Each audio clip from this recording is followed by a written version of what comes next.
What's up, guys? Welcome to yet another episode of the Tech Convo podcast. Here at the Tech Convo, where we discuss tech. It's me, your boy Sai, and like the original your boy. I know you think of like when your boy, you're thinking about people, but it's me. I'm the original your boy. Yeah, it's your boy Sai and my co-host here, Chims. Yes. Chims, what's up? What's up, Simon? Welcome people to the Tech Convo podcast. Yeah, I can tell from the tone. Yes, something is wrong in case you're wondering. So, we have with us a very special guest with us. I'm not going to, normally I would just spoil everything and just say the name, but I'll just let him introduce himself right now. Okay. The guest, introduce yourself. Okay, thanks guys for having me. Good afternoon, everyone. My name is Sichilima Mulenga, and I am a developer by profession. Yes, we have a developer in the preview. Developers. Yeah. How many developers have we had so far? I think quite a number, because even the AI guys we have, they're like AI developers. So Yeah, so it's like developers specialized in Yeah. AI, developers specialized in. Do you specialize in anything or a generic developer? Okay, so right now I'm currently building full stack applications as well as managing cloud infrastructure. Yes. Have we had anyone No, who've we've covered never- cloud infrastructure with? We've never had a conversation about the cloud, and I think it's something that we would want to talk about, because I recently came across a certain podcast also where they were talking about how Kenya now is looking into building data centers. I think it could be a good conversation to have also on the Tech Convo podcast. Definitely. So I think you guys are the evidence. We're asking him right now. Do you want to cover that in another episode in future? Yes, I would gladly look forward to doing so. Yeah, we would have covered that now, but then we have something else that is even juicier, just to get us going. Yes. People love juice. I don't know why we say it. Yeah, I don't know why it wasn't something else other than juice, but yeah, let's just juice it. Like, It can't be alcohol. squeeze the lemon, like, yeah. It could have been anything but juice. Juice. Yeah. Lemons, no. So we'll just get straight into the conversation. I think we'll first start with your journey, Sichilima. Can you just tell us how you got into the tech space, how you started developing, just your journey? So you can tell us, you can take us way back if you want to. We are ready to time travel with you today. Okay. Got my time traveling glasses on. Let's see where to begin. Okay, the interest really began in my first year, as every person who's ever written code. Yes. Once you write your first Hello. Hello world, world. it feels like you've done something very massive. Don't tell me nothing. Yeah, so if I can remember well, the first programming language I ever learned and I ever got to play with was C. So, writing the first main function, saving, running the file, it really gave me joy. And then, so what I did, like a few weeks later, I got a book from the library, started trying out, got into learning about data structures. Of course, it was just the same theoretical stuff, Yes. and it was only till I had seen another friend of mine building websites. Okay. So I felt like I was kind of, Left behind. left behind. Yes. So I began trying out the basic HTML, CSS, JavaScript, building some sites. But I won't lie, it was a bit difficult juggling, balancing like your studies Yes. and learning the craft. Projects as Yeah. well, Yeah. So it was a bit of something that was on and off. Not until my third year when I know this is not advisable, but I started banking classes. I think everyone, if we're being honest, here we're honest. Yeah. If I think everyone, especially in the tech, I remember Daliso. Yeah. Daliso, if you're watching it, you told us very well to our faces. I think it's something that people do, and I think it's necessary sometimes if you are able to. If you're not, please don't. It's not advisable, but I think it sort of builds capacity, because if you're able to do that and then still make it through school without, and then still able to do something on the side, that sort of builds your capacity and your ability to do multiple things at once. So I think it's it's necessary. So yeah, please. And I just wanted to point out that school steals a lot of time. Yeah. So if you are working on something, the closest, I wanted to say the best thing you can do, but I wouldn't advise anyone that, because somebody would fail and say, I was listening to the Tech Convo that tells me to do this. Yeah, but like he said, if it's manageable, you are able to, because you're not really like missing classes, to do things that aren't related. Like you're building on your skills, which are very important. Because in the end, you find that somebody attended all the classes in the world and they graduate with only the paper.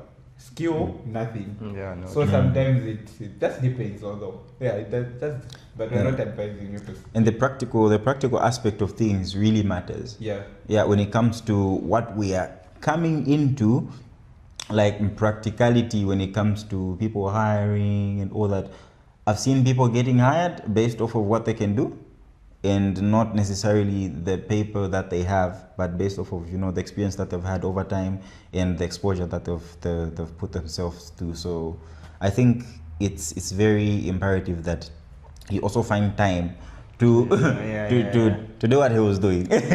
Basically, I think it also goes back to the we'll get to ask you this. So what I'm saying now, just forget as I say, is for the people. So it goes back to the thing for experience.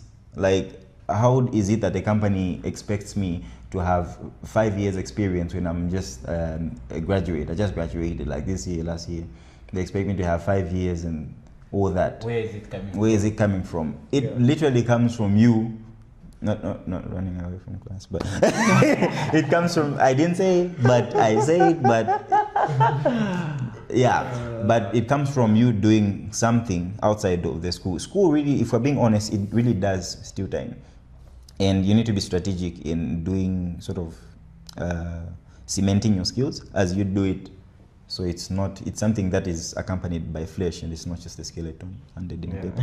Yeah, please go on ahead. Yeah. So I feel like you guys have just said, striking a balance between like your studies and you learning a skill is very crucial. Yes. So I'm not necessarily saying you should stop going to school and just start making stuff, building code, but like just striking the balance between the two, find some time to have your studies, find some time to learn about new skills, read articles, watch YouTube, and always just stay curious. Yeah. Curiosity is very important in the world of tech, because every moment there's something new.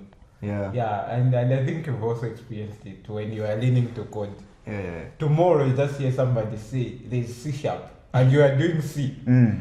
Like, what should I start learning? Like, tell me. Because when I start learning this, something else comes up. Somebody else is like Python. Now I need to catch up. But yeah, it's very important to stay curious. Okay, so I know you've started, that's a very good backstory, by the way. I love it. I love how honest it is and how it's relatable to, I think, most of the people out there, and not just us, or the people that have been here before. But taking you back from that, you're going to pick it up from there, taking you back before, let's say, before college, before uni. I know you went to St. Eugene University. Before that, okay. Were you at all interested in tech, or is it something that you like? You know what? I think there'll be jobs in tech. Okay, I always knew, like knowing how things worked, always fascinated me. From a young age. You could ask my cousins, my mom. Who asked for the number? I was the type of a child that would always break stuff, If you have a remote control car, you break to see the motor. I don't know if you guys have made that. Should refund your people for breaking those things. Yes. Yeah, I think we've all gone through that stage where you want to see something that's inside. Yeah, so that led me to like building small things, you'd get batteries from here, motors from here, you put some stuff up. Spinning. Yeah, you remember that leaf thing? Yes. Yeah. To making bulbs. Yes, the bulbs used to buy at 100 kwacha back then. And then you'd put them in front of, I don't know if you did that. Make wire cars and then get those bulbs at 100 kwacha each, put them in front of cars. Oh, yeah. And then connect the wire all the way to the steering wheel. Just for and then it's a switch. So it's a switch. When you're going at night, you don't like join the wire so that the lights go on. It's a real car. Yeah. Yeah, but I didn't know I'd get into something like something, say, let's say, for lack of a better term, like coding and tech. It was only till I finished school, and then, you know, it was a buzz thing. People talking about code. I can build a site. I can build apps, and like almost every programmer you see, you think you're going to be the next Mark Zuckerberg. Yeah, that's how it is. Yes. Yeah. So fast forward, got into school. I was on and off with code. I actually didn't think I'd actually make it with like programming. Not only that, also just school was just very demanding. Yeah. Because at the end of the day, parents won't agree with you saying you want to build a skill over not getting good grades.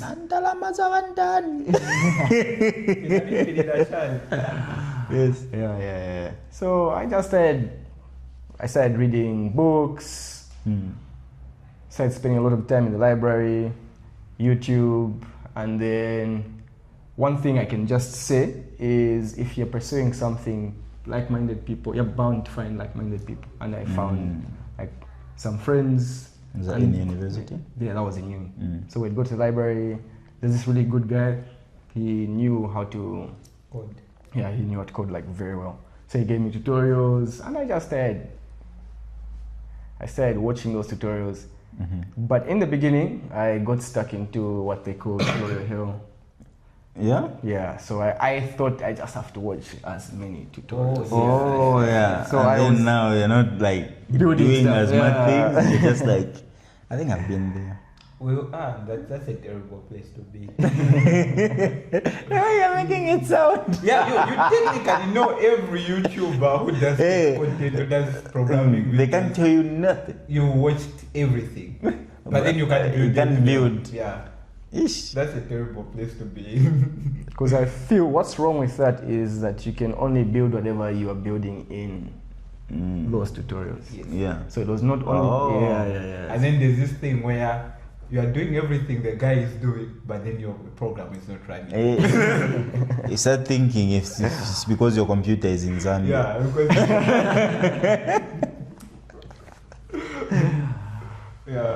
Yeah. But yeah, I think that's, you were saying something about before you entered into, you mentioned I wanted to say at Hellfire.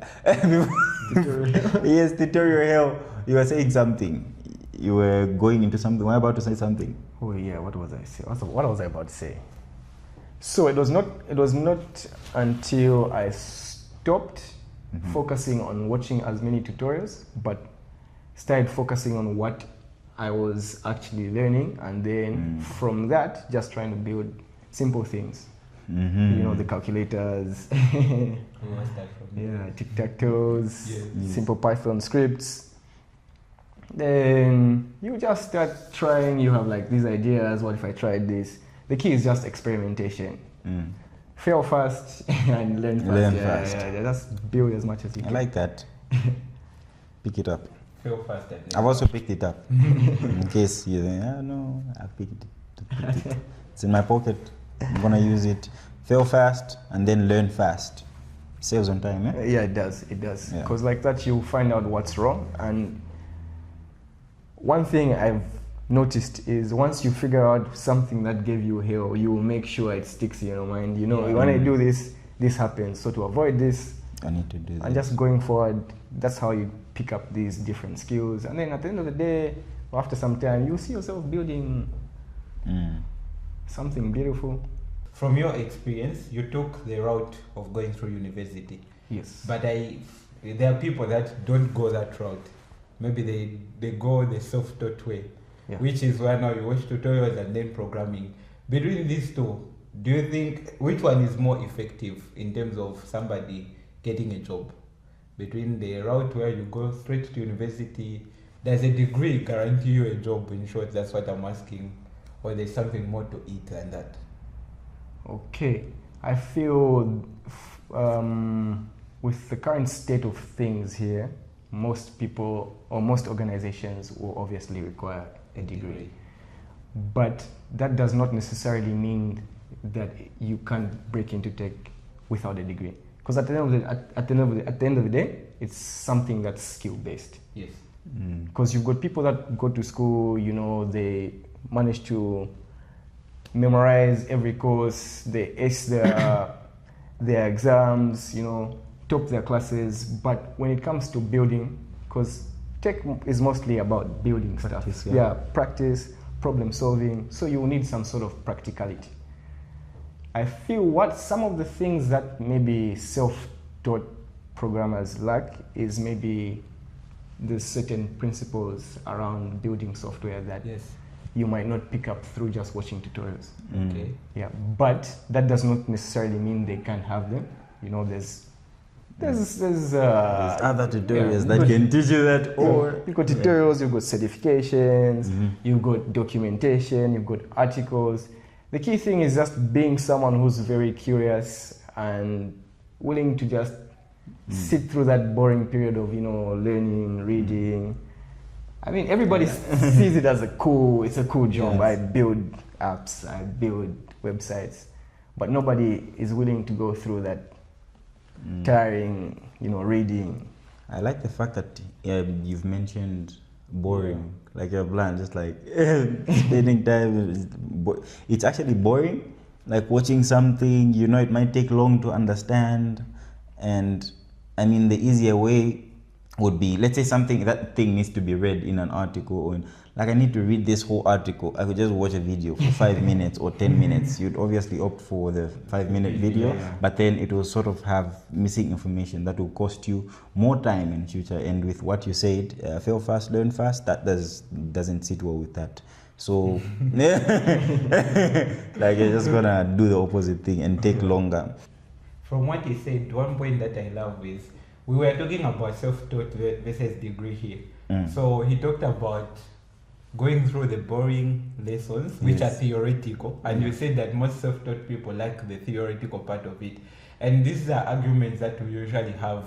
I'm sure you've even had it, where you're even coming from an exam room. You once wrote exams like you're writing code on paper, right? And then you're coming out of the exam room with your friend and you're like, why are we writing code on paper? Did I leave the semicolon? Doesn't make sense. Yes, doesn't make sense. Coding on paper. Back on paper. So you'll find that there's that part where there are also other theoretical concepts, like the whole software development life cycle. You understand how the process should be when you're building a system. You'll find that most people that take the path of being self-taught, they don't have the structure that universities has. So the university will structure everything for you, and then you learn the key concepts.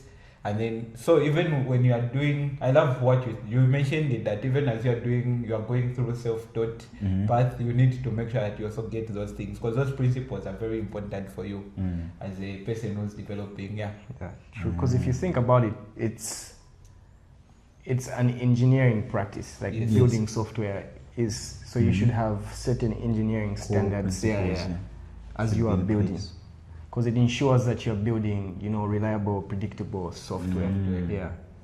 As opposed to, because you learn these various concepts, you know, how to time, you know, time estimation, you know, you figure out what costs are attached to building the software, what exactly are the requirements, as opposed to some people just go into building like boom. Without feasibility.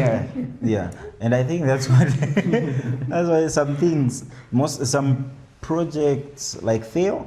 Because you find someone has built something and they haven't put it into consideration the cost. And that person, maybe they did not have the knowledge here that you're stating about, you know, cost estimations and all that. They know how to do the thing. So they go on and do the thing, pitch it to someone, quickly buy it, and then they try to launch the thing. They realize, this thing is actually expensive. And then legal requirements, like data protection act, you need to put that in consideration, and you never even consider that. Never consider. I think that is the untold story of most of the Oga applications that we've seen finished in Zambia, launched in Zambia. Yes, untold stories, because we've seen applications come and go. Like, why is it that the idea is good, but then they just die out like that. I think the consumers. Consumers, yeah. Yeah, so you'd find that something, you know how exposure is. You travel abroad, you see something working there. Let's say, I'll give an example of before Yango, land and everything. You go, can't you go na Uber? So you can have something similar in Zambia. Then you come build, but you don't understand the mindset of like the consumers in Zambia. It's a whole And different thing. so using that as an example, you would see that companies like maybe Yango knew the Zambian consumers and that's how they were able to succeed. Yeah, and I think another thing I've noticed, people just love the fact that they are building stuff. Yes. Innovative. Like you're not validating against whether is it something that's really needed. Yes. Yeah, because at the end of the day, you build these applications to like make a particular aspect of life easy, like the what Yango have Yes. done, you know, traveling, the Yango daily, you can order food. But what people do is the fact that I have the skill, I just want to show you that I can build. So yeah, just building, maybe you end up building something that might not be needed. People don't even need. Yeah, and that's a good point. You just build something, when it's time to pitch, you don't even know. What are you solving? It's good. It works. It works. Check it. Sir, what are you solving? Yeah, but at the end of the day, I know I have friends who are really good self-taught programmers. Yes. And I have friends that went through the University. school Right. path and that are really good. So at the core of it, I feel it's just about you staying curious Yes. and seeing through that, like I said, that whole, sometimes it gets boring, you know, learning new technologies. Some have like very steep learning curves. Yes. So some people just fail to stick to doing one thing. Others try to do so many things at once. You want to learn Python, you want to learn C, you want to learn JavaScript, you want to learn this. Okay. So, right. So I'm just going to drive the conversation in another direction, or pretty much the same direction, but just build on that. Yeah. You're in a supervisory role right now at. I don't know if I'm free to, or just leave it to the people to look for you on LinkedIn so that they just find you themselves. Should I mention the organization? I mean, you can go ahead. They won't come for me. I don't think so. That's not reassuring, No, guys. as long as we don't like discuss internal. Internal things. Yes. You know, we're Okay. discussing everything. Hightail. So That's the place. Yes. So, yeah. And can you And tell what's us the place again? Hightail? Hightail? No, hightail. Oh, Hightail. Yeah, yeah. Not it's- not Hightail. It's like how a Bemba person would. That's what It's like how a Bemba person would say Hightail. But yeah, there's literally H there. The emphasis is very important. Yeah. So Hightail is the organization that Chichi is at. What got you there? And I guess the main question I'm trying to cover here is what gets you hired in the ICT space? We've talked about self-taught people and the university route or the school route, but then what gets you hired? What gets you the job? You're hired yourself. If someone wants to get hired, what would you advise them? And what, from your experience, what are some of the things that someone needs to make sure are in check for them to sort of make it easy for them to be hired? to be hired, Yeah. yes. Okay. So the first thing I'd advise is for people to get competent with actually building stuff. Know your technologies. Don't spread yourself too thin. Like I said, don't try to do learn JavaScript, Python. Jacobo. Yeah, no. So one thing I work with is at least try working or learning something for 90 days if it's a language. Because at the end of the day, you have the same concepts in different languages. The only thing that is different is you would say syntax and maybe certain aspects of like the languages. But every language has variables, functions, loops. Yes. Yeah. So if you know how to do it, you learn one, let's say, particular framework or language, and become very good at it. Even when shifting to like other stuff, Mm. you know, all I have to do is just learn like syntax and then one thing about most tech people I've noticed is you think that by the basis of you being ridiculously good, you'll just be spotted from wherever you are. You know, you're in your own shell. In the room. Yeah, because Basement, if it's in the movie. Basement with my glasses, never comes out to eat. And Bill Gates started from a garage. So yeah, that's a good thing. The fact that you have built a skill is good, but you have to get out of your shell. You know, like go network, go places. You know, find people who you share the same, you know, same skills with. Find like-minded people. Go out, go for events, network. You never know who might offer you a job. You never know who you might partner with. You never know who you might find.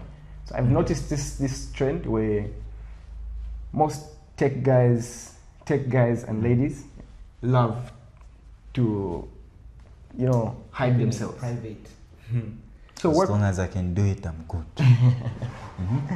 Yeah, so learn the skill, you know. So all I'm just trying to say is get yourself noticed, you know. Share with people what you do, you know. If you have like certain initiatives, reach out to people. I mean, it's free. What's the worst that could happen? You're not dying. The worst that could happen is them not replying.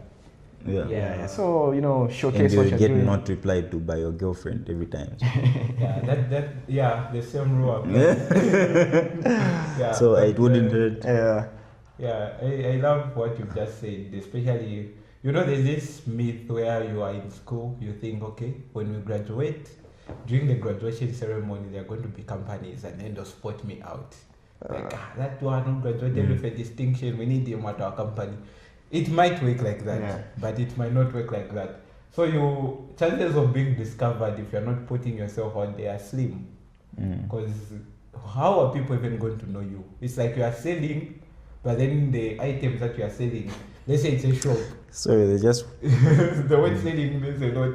Okay, I'm selling Vitumbo location. And then you put them in a bucket. People can see what's inside. go out. Yeah, so how would people know exactly what's there? Like, people are not going to be curious enough to say, let me check what's in the bucket. But if they are, maybe it's transparent, they can say, they can say, let me buy this. So even you as a person, you need to be putting yourself out there through social media. You post, go for networking events, you meet people there. They are always CEO for Shani, CEO for what, and then you talk to them. Just say hi. They are always going to act like they are super busy to talk to you. But force yourself into the tight spaces, you know. It's Look into their eyes. Yeah, look into. Just don't go there and so how are you, sir? No. Just talk to everyone. You don't know who you are talking to, basically. Do like you packed the Benz outside. Yeah. So that's I love that fact. I think few of the people that we've brought or that have come to this have pointed that out. The aspect of going out and networking, it's very important, and he's exhausted it quite well. What I'll add is, or emphasize on, is the in-person interaction. Yeah. I think that is looked down upon. If you, okay, just because I've gotten someone's number at a place or LinkedIn or wherever, or I got a contact, we are connected. It's called networking. I have networked. Get it? But there's power in having a face-to-face conversation with someone. You get to know the person for what they really are, as opposed to, not every CEO is on phone, not every CEO likes to be on LinkedIn. And so there's chance that there's somebody who's managing their account. Yes, So and they might be your odd partner, related, ex, managing the account. Send the LinkedIn and just delete it. But yeah, so what I'm trying to say is, in-person interactions are very important because you get to know the person for what they really are, and that is where you sort of get to the core of networking. yes, the phones, we communicate on WhatsApp, but more of the bonding is done in person, and you are more likely to get opportunities that way, I think. Plus, I'm seeing your face. I trust you more if I see your face as opposed to an image you've generated with AI you put on your social media. So IDing yourself builds trust. And if someone is going to scout you or hire you, they're going to need to know your face and trust you before, just giving you that opportunity. So to just add what you said, another thing is always leave a long-lasting impression. Don't feel shy, work on your confidence. One thing I really urge people to do is work on your communication skills, because most of these people that you want mentorship, advice, jobs from are very busy people. They meet a lot of people. Yeah. So what guarantee do you have that they'll remember who you are if you're being realistic?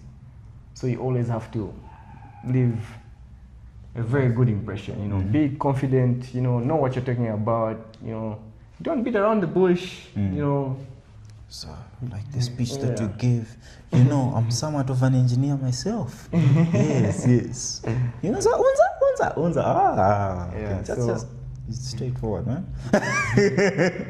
They call it, so there's this thing called, you should be, I read an article about it, you should be a so it's a T-shaped dev or whatever specialty or whatever you specialize in. Yeah. So you should be very competent with maybe one particular thing. So let's say your coding skills, very, very good. But that doesn't mean you should completely forget about communication, there's infrastructure, there's what. Because at the end of the day, you can't max out on everything. You cannot. So you have like one core thing, but also just work on these other competencies. Yeah, I think most of the people that we see on social media that we think to be very good, it could be anyone in Zambia, the people that are out there and doing the most. We think they are these very, they're like gurus. But you find the person is skilled in one thing, but then they're shaping themselves in a T form and are just maybe good with communicating and let's say appearance. And so when they show up to you, they communicate. Maybe they're just maybe good at maybe developing, whatever it is. But then when they show up to you, they communicate to you in a way that makes you think, maybe he knows all these things. Meanwhile, they're just skilled in one thing. They're just good communicators. So I think that's a very important thing. They are very, very, very important. Yeah. Always make sure you leave a lasting impression. Yeah. You don't get a second chance on the first impression. First impression. Yeah, I think we need to wind it up now. We're going to look at, I think this should be maybe done in another episode because of this might shoot to 2 hours. We don't want to keep you here for long, guys. So what are some of the things that we're trying to close it in a fun way? Some of the things that the misconceptions that are there when it comes to job reality. I gave you an example before we started recording of how when you study this, there are jobs guaranteed. Nursing, they're getting, plus the elections when they're done, they'll hire. Those sort of misconceptions. Are there any of those things in tech when it comes to people looking for jobs, getting hired? Yeah, they are. Some, like I said, one of them is some people believe if you are just too good enough, you'll get spotted and hired. Yeah, but I feel I've gotten some opportunities on the basis of my skill level and also the fact that I take opportunity in going out for events, knowing people, so that in a case where even if somebody has, let's say, they're looking for somebody with like my sort of skill, they'll be like, oh, I know who. So one of them is also don't think just because you are very good. Some people do get the jobs, some don't, but you can't just leave that to fate. You know, putting all your eggs in one basket. I think that sums it up. If we're there's much emphasis on that. I think to some extent everything else, I think that might come after us, will sort of fall into the same thing, especially that we're looking at the tech industry.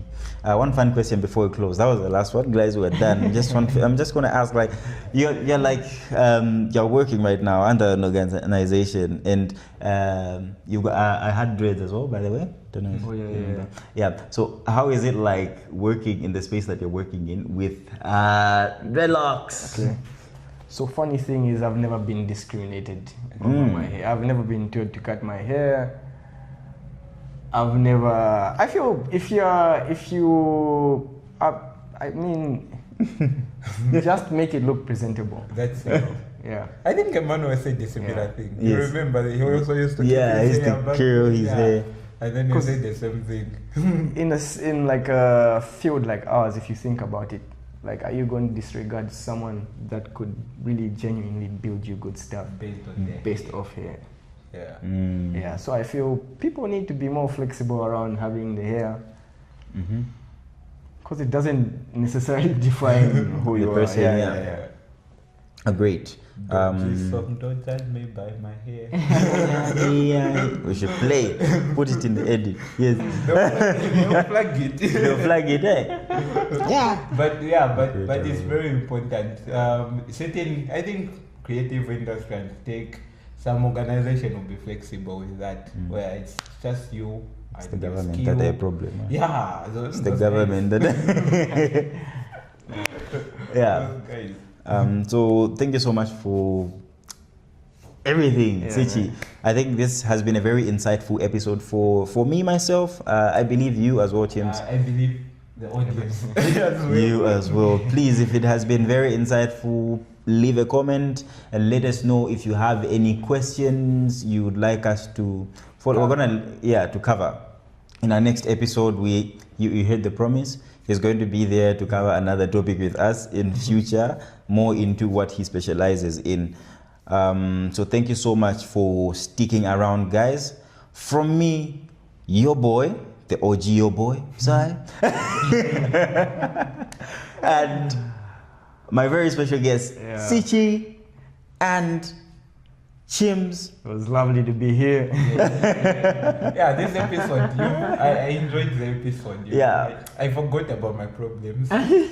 He's got a problem. I stole my PC, by the way. Yes, that's the problem. So I'm mourning right now, but I forgot everything on the episode. That's how nice the episode was. Therapy. Tech is therapy. Tech is therapy. It's been great having you, Sichi. Looking forward to having you again. This episode has sort of ended abruptly. I know people went, we're expecting more. It's coming. It's coming. We just need to building anticipation. Guys, love you so much. Do not forget to subscribe. See you on the next one. Peace.